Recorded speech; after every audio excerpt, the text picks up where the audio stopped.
right, y'all, what is up? Welcome back. We're gonna get right into it. So part one of my vacation, I showed you in this video. It was a very long video. So that was my very first time taking a long vacation as an independent contractor. I told you how much money I saved. I told you how I got there.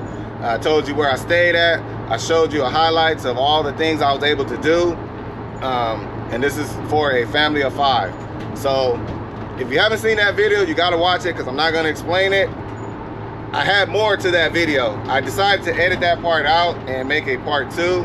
So today, I'm showing you the ending of that video.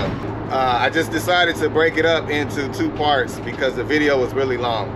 So, not gonna take too much time, but I will say you have to take a vacation. Somebody on my channel said they haven't taken a vacation in 3 years. Vacation is a part of your life. It's a part of your business. You do have to plan for it, and it's very different. As an independent contractor, it's not the same.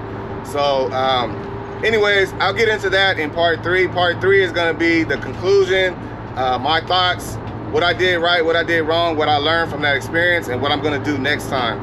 And I will also share some information about things I'm going to do a little different with my business as well as my channel. So hope y'all enjoy. I'm actually on my way to a dolly right now. I've been crazy busy since I got back. So, all right, man.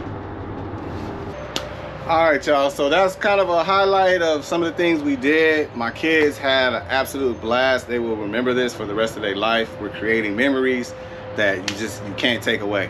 So just to kind of bring this to a close, the trip back was the exact same route. Some of the hotels we stayed at were the exact same.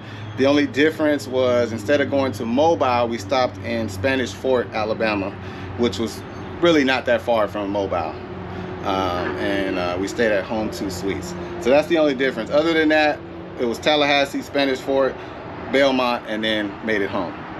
We got home on the 24th, I believe. I think it was the 24th. So that concludes my 3-week vacation. Absolutely the best vacation I've ever taken. I had a great time. Just to kind of give an overall review of it. The drive up and back, I would say interstate driving can be challenging. I haven't been on the interstate in a long time, like a really long drive like that. Me and my wife rotated, so I'll drive one day, she'll drive the next day. It's good to do that. The driving, it's challenging. So a lot of people, some people got a lot of road rage out there, and I can see why. They get angry because there's only 2 lanes, and there's a lot of congestion because I would say the big rig trucks, the 18-wheelers, there's a lot of them out there, and they cause a lot of the traffic because, you know, they're trying to pass each other. And hold on, I might be getting an order. Okay, all right, that was dispatch. Not a good order. So yeah, a lot of the big rigs, they try to pass each other, and a lot of them are going really slow. And a lot of them, like, you know, the truck in the right lane is going 70, and the truck trying to pass is going 71. So it like takes forever for them to pass, and it just creates this long line of cars. And then a lot of the truckers, sometimes they try to pass at the wrong time. So I don't know if they have like cruise control and they just don't want to hit their brake or what it is. That's what it seems like. But there's times where if they just let, you know, hit the brake, let the line of cars go, and then once there's a big break, get over and try to pass. They don't do that. It causes a lot of traffic. So that was one thing. The second thing is people that don't know how to drive, don't know the rules of the interstate. They're clearly listed on the highway. The left lane is a passing lane only. You're not supposed to just ride in the left lane and just cruising. A lot of people do that. I understand because you have to constantly get over, but that's how it's supposed to be. Everyone's not going the same speed. So pretty much if someone's going faster than you and you're in the left lane, you should let them over. You should get over, let them pass, and then get back over when you can. A lot of people don't want to do that. There's some stubborn people on the road. There was quite a few people that was just hanging on the left lane, and they caused so much traffic. The person behind them was like literally like on their bumper, just trying to get them to move, and they would not move. And it's not a big enough break, you know, like they'll pass a vehicle on the right, but it's not a big enough break to get around them. So you're just like riding behind them for like forever. So anyways, that could be challenging.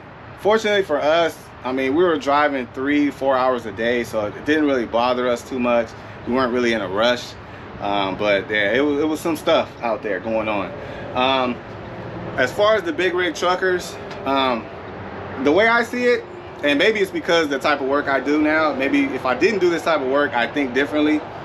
The interstate belongs to them, you know. The highway, the city highways, this is my territory, our territory, you know, the normal citizens out here. But when you get on the interstate, I feel like you're entering their highway. You know, that interstate belongs to the truckers. We need them. They are the supply chain for America. We need them. You know, they're delivering goods and supplies that we need. They're much more important than us on those interstates. So, you know, I try to show as much courtesy as I can to the big rigs. I know they get frustrated. People cut them off, and some people pass on the right and do all kind of crazy stuff. But at the same time, they have to show the same respect. But at the end of the day, I feel like the highway belongs to them. You know, not that they own the highway, you know, do whatever they want, but, you know, they have more priority, in my opinion, than us traveling to Orlando. So you just kind of have to deal with it. You're gonna have periods where you gotta slow down, and, you know, you're not gonna be going 80-90 miles an hour like you want to. You know, you're gonna be stuck behind them for a little bit, but not a big deal. That was one thing.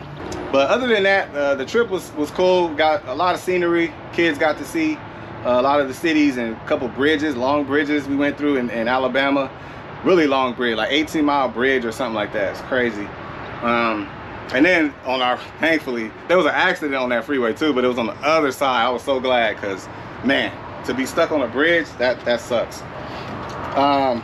The drive back, we were very anxious to get home. Once the vacation's over, it's over. It's like, I just want to get home, and it felt like it took forever. So those days could not go by fast enough.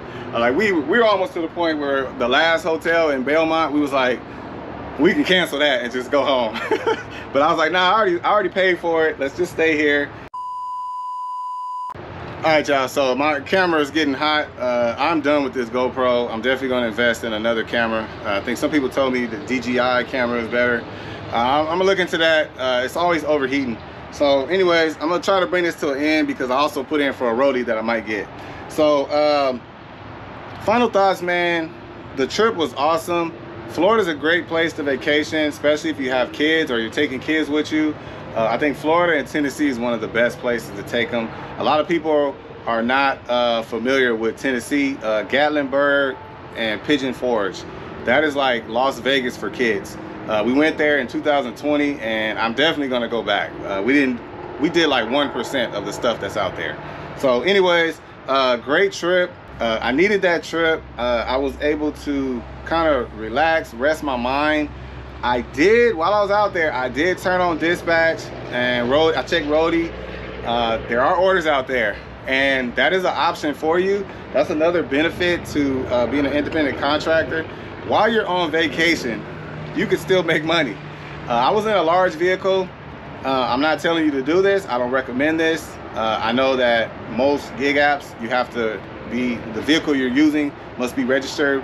Yeah, like you have to let them know what vehicle you're using. But I'm sure there's people that just go out there and work and just do it. But you definitely could get orders while you're on vacation and make money while you're on vacation. I honestly, I turned pretty much all the notifications off. I just check dispatch every now and then just to see what it looked like. There was a delivered catering order that came out, but this was in San Antonio. I was like, oh man, somebody came up on that one. I did that delivery before through Amazon, delivering to Amazon. But I was killing myself because I kept, you know, oh man this, oh man that. And my kids rebuked me. They looked at me and was like, Dad, we on vacation. What are you doing? So it took that for me to realize, man, I'm an addict. Like, I gotta chill. So anyways, when you're on vacation, be on vacation, you know. Put away the work, don't even think about it. And that's what I did. I just relaxed my mind. I didn't think about it. I told you guys that, you know, I brought my laptop with me, but I didn't use it. I was gonna use it to like work on my second business, but I'm like, I'm not gonna do it. I'm not gonna do it.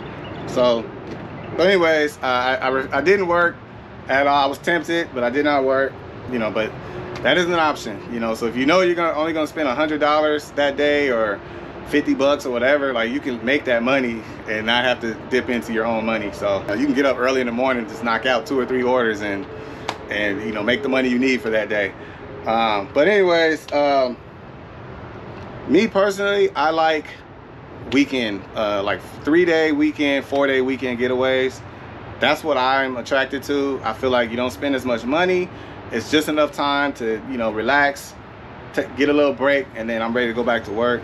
I don't really like long vacations. Not that I get homesick, but I just like, you know, after a certain amount of time, you just like, I'm ready to go home, you know. Usually it only takes about a week for me to feel like that. So anyways, but if you do go on vacation, I recommend you're doing this type of work, save your money so that when you do vacation, do it big. Like, don't be cheap. Don't cheat yourself. Like, spend money on yourself. You only live once. Life is too short. Do it big. That's what I recommend, and that's what I plan on doing every year. We're already talking about the next trip. They were talking Virginia, Colorado, or even a cruise, which my kids have never been on a cruise. So I don't know what we're gonna do yet, but no approval needed. I can take that trip whenever I want to, for however long I want to. So that's pretty much it. I'm sure I left a lot of stuff out, but I mean, I just wanted to give you an idea of what I did, what I was able to do with $5,000 that I saved for my trip.